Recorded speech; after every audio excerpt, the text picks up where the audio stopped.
millioner hjemmesider, 8.200.000 hjemmesider, som indeholder ordet Google AdWords, så kan det jo være lidt svært at vide, hvor man selv ligger i systemet. Nu tager jeg det her eksempel, fordi det er vores virksomhed, og fordi at vi har valgt at bruge det, der hedder sponsorerede links til at markedsføre os med, så ligger vi på side 1 af Google her. Og så kan man deep link det sådan, at hvis man trykker på den her reklame, så vil man rent faktisk komme direkte ind til vores tilbud også. Sådan så man ikke kommer ud på forsiden, men man kommer direkte ind til den produkt eller serviceydelse, som man ønsker at markedsføre. Det gør det meget mere målrettet og meget mere effektivt. Da brugere på internettet ikke bruger ret lang tid på nettet, så er det meget vigtigt, at de finder det, de leder efter med det samme, ellers så går de videre til en anden hjemmeside. Det er også meget vigtigt, at man ligger på side 1 af Google, for det er hovedsageligt der kunderne kommer. Hvis man så bladrer lidt ned på vores hjemmeside, så vil man kunne se her, at man kan prøve Googles analytisk værktøj. Og lad os prøve at se, hvad det er for noget.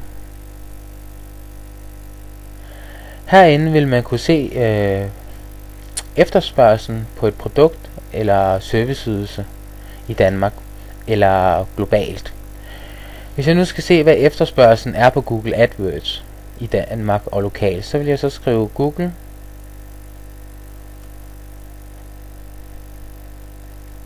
AdWords, og herunder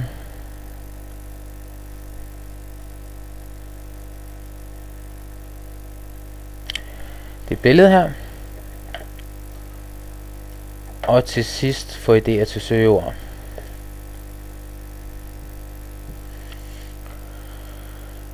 Så kommer nogle resultater frem her. Jeg kan se, at rent globalt ligger efterspørgslen på Google AdWords på lidt over 500.000 om måneden, inklusiv de undersøgeord, der måtte være Google AdWords professionelt, der er 4.400. Hvis nu skal se, hvad der er lokalt, så trykker man på den her og trykker på vis lokal søgevolumen. Så kan man se, at efterspørgslen på Google AdWords i Danmark ligger på 3.600. Og så plus disse underpunkter, der er her. Det er så potentielle kunder eller potentielle brugere, som har brug for ens serviceydelse. Hvis man nu vil vide, hvor meget det koster at markedsføre sig med Google AdWords for eksempel, så vil man kunne trykke på anslået gennemsnits CPC.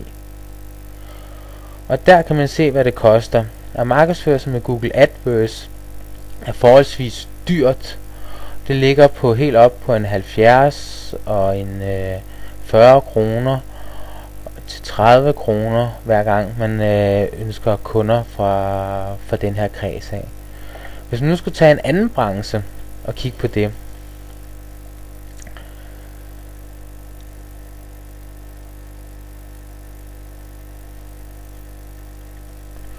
guldsmed for eksempel, tryk på få idéer. Som se, her er det helt anderledes. Det er ikke så dyrt at markedsføre sig med guldsmed. Det ligger helt nede på omkring 3-4 kroner. Og på den her måde vil du kunne se, hvad det cirka koster for dig at markedsføre dig her. Ved at skrive dit søgeord her, kan du se, hvad koster det for mig i gennemsnit at markedsføre mig, hvis jeg ønsker at få eksponeret kunder fra Google over til min side. Og man kan se, hvad er efterspørgslen lokalt, og hvad er efterspørgslen globalt på ens produkter og serviceydelser. De her resultater har vi, fordi at Google gemmer alt, hvad vi skriver på internettet i minimum 5 år, og derfor har vi nogle statistikker, der kan gøre, at vi ved lige præcis, hvor mange der leder efter ens produkter og serviceydelser. Og det er det, der gør det hele smart. Fordi at der er en potentiel kunde, han tænker, han skal bruge en forlovelsesring, eller en ring, eller et eller andet. Han skriver måske ring her, op i Google. Han står og har et behov.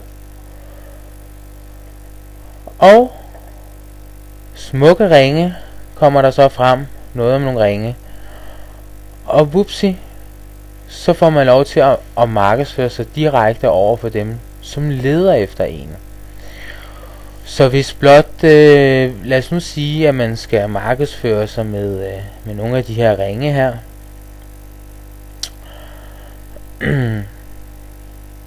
Så kunne man så se, hvis man skulle markedsføres for ringen. Hvad koster det? Jeg trykker på vores søgeordsværktøj her igen.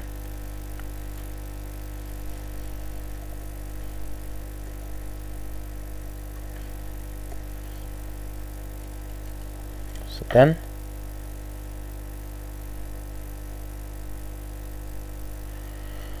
Prisen. Den.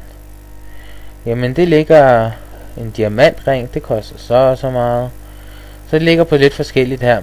Så kan jeg så regne ud, hvis jeg nu skal bruge 1000 potentielle kunder,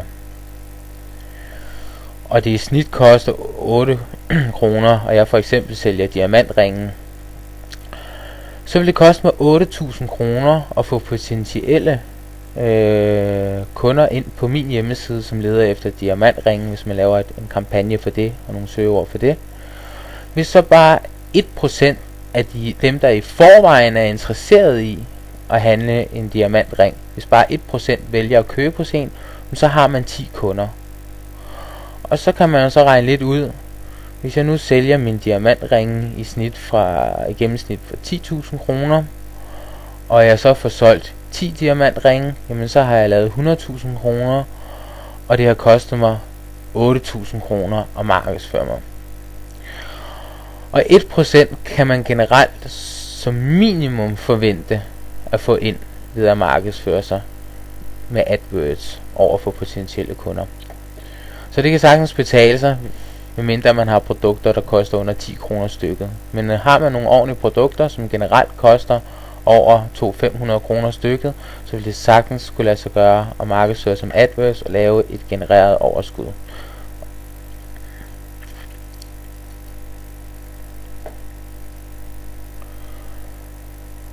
Ønsker I at høre mere om Google AdWords og hvad vi kan tilbyde her? Det her det var blot en meget kort gennemgang.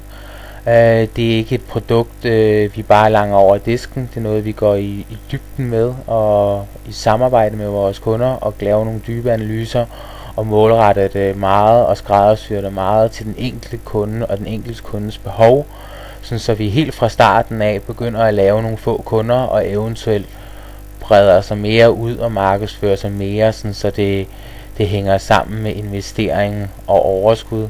Kunne I tænke jer at høre noget mere om, hvad vi kan tilbyde i forbindelse med Google AdWords? Kunne I tænke jer at prøve en kampagne af, for at se om det kan generere et overskud til jer?